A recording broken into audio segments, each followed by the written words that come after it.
was built in his honor. It was written that the Cholulans deeply admired the great priest because of the purity of his life, the kindliness of his manner, and his doctrines of peace and brotherhood. He remained with them for nearly 20 years, slowly sickening from the poison which was destroying his body. At last he realized that his ministry was coming to an end, so he continued his long journey toward the mysterious city of Tlapalan, from which he had come. He turned toward the east and proceeded to the sea, which he reached at a point a few miles south of Vera Cruz. Here he blessed the 4 young men who had accompanied him, and bade them return to their homes, with his promise that one day in the future he would return and restore his kingdom among them. It's time for our break, folks. Don't go away. I'll be right back after this very short pause.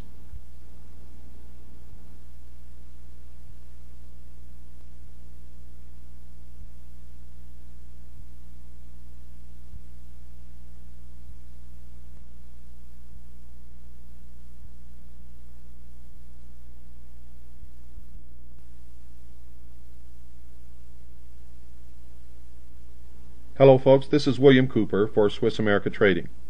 Now, for those of you who've been listening to this program for any length of time, you already know that I've been passing along information that indicates that we're in serious economic trouble. In fact, we're fast approaching the end, not the end of the world, the end of money as we know it. And when this situation hits, the money as we know it will cease simply to exist. Now, folks, listen very carefully. I want you to be one of these people. For the next 200 of you who call Swiss America Trading, you can receive a free copy of Harry Figge's report entitled Tackle the Debt. In it you will see for yourself just how bad our debt situation is according to Mr. Figge, and I agree with him. But knowing we are in trouble just isn't good enough. You also need to know how to protect yourself, and that's why I recommend Swiss America Trading for non-confiscatable, non-reportable hard assets and other investments which they have available. Call our friends at Swiss America Trading right now at 1-800-289-2646. That's 1-800-289-2646. They will not only inform you with this free Figge report to the first 200 callers, but will also show you how to protect your future. Call them. Don't procrastinate. Do it now. 1-800-289-2646.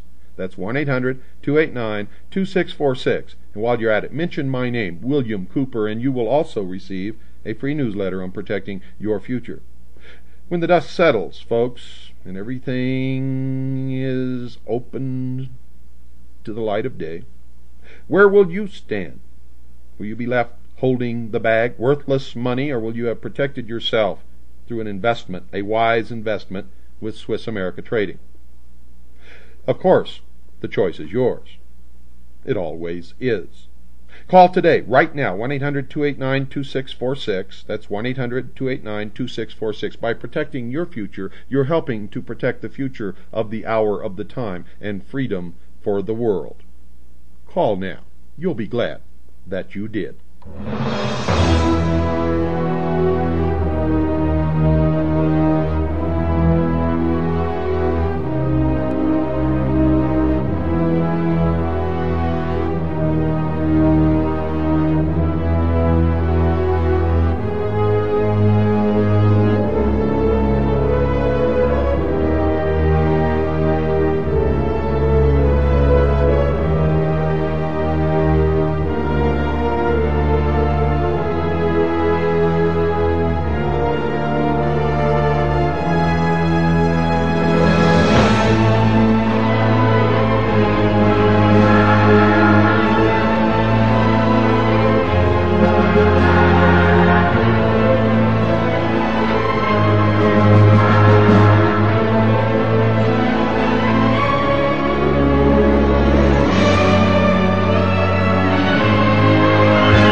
Ladies and gentlemen, I would like to introduce to you a young man who has come to be my right hand, my assistant, who has come to learn as much as he can, and of course I am going to learn as much as I can from him. His official title around here is Research Assistant. Mr. Tom Swift will continue with the rest of tonight's program. Where we left off, Quetzalcoatl had just promised the four young men that one day in the future he would return and restore his kingdom among them. Then the old and weary man called to the sea, and out of the waters came a raft of serpents. He stepped upon this strange craft and was carried away into the land of the sun's beginning. He left behind him a priesthood that perpetuated with esoteric rites the mysteries of the feathered serpent. There is every indication that the cult of Quetzalcoatl was kept secret, a precaution necessary in the face of the opposition of the primitive indigenous sects. There are several accounts of the death or departure of Quetzalcoatl. The conflict is due in part to the legends being derived from different tribes, and in part to the Spanish methods of gathering the reports. These invaders took slight interest in the native traditions until they had destroyed most of the available sources of information. Later, even the converted Indians were uncertain of their tribal history. There is reason to believe, however, that some sacred records were intentionally suppressed and were never available to the missionaries. The people of Mexico claimed to have sacred accounts of the mysteries of their religion and of the origin of their race.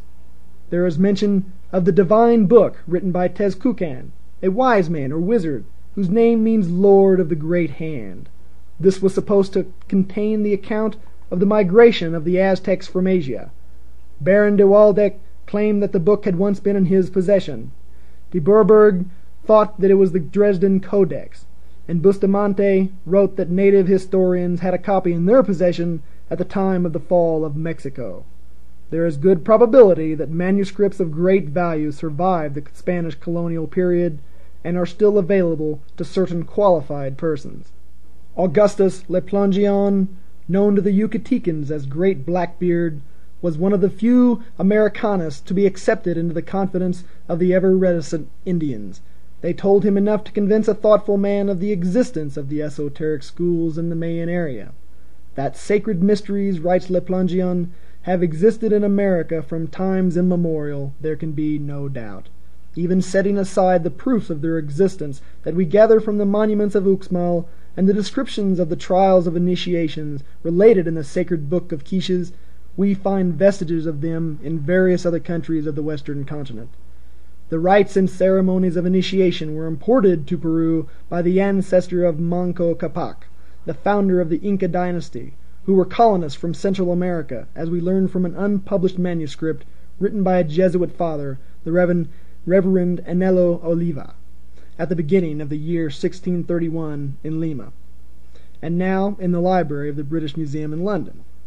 A number of authors who have tried to prove that Quetzalcoatl was a foreigner who, reaching the shores of the New World at an early time, attempted the civilization of the aboriginal tribes. Lord Kingsborough favored the possibility that this wanderer was the Apostle Thomas, and that the ancient Central American Indians came under Christian or Jewish influence. Always deeply concerned with the possibilities of linking the worship in the Americas with the religions of the Near East, his lordship writes, "The Messiah is shadowed in the Old Testament under many types, such as those of a lion, a lamb, a rose, the morning star, or the planet Venus, otherwise called LuciFer, the sun, light, a rock, a stone, the branch, the vine, wine, bread, water, life, the way, and he is recognized in the triple character of a king, a priest, and a prophet. It is very extraordinary that Quetzalcoatl, whom the Mexicans believe to equally to have been a king, a prophet, and a pontiff, should also have been named by them Sayacatl, or the morning star, Tevazcalpantecutli, or light, Mexitli, or the vine, for Torquemada said that the core of the aloe from which the Mexicans obtained wine was so called, Votan, or the heart, metaphorically signifying life, and Toyalaquatl, manjar de nuestra vida, bread, for his body made of dough was eaten by the Mexicans. Las Casas quoting Padre Francisco Hernandez, says that an old Yucatecan described the ancient religion of his people thus: that they recognized and believed in God who dwells in heaven, and that this God was Father and Son and Holy Spirit, and that the Father was called Icon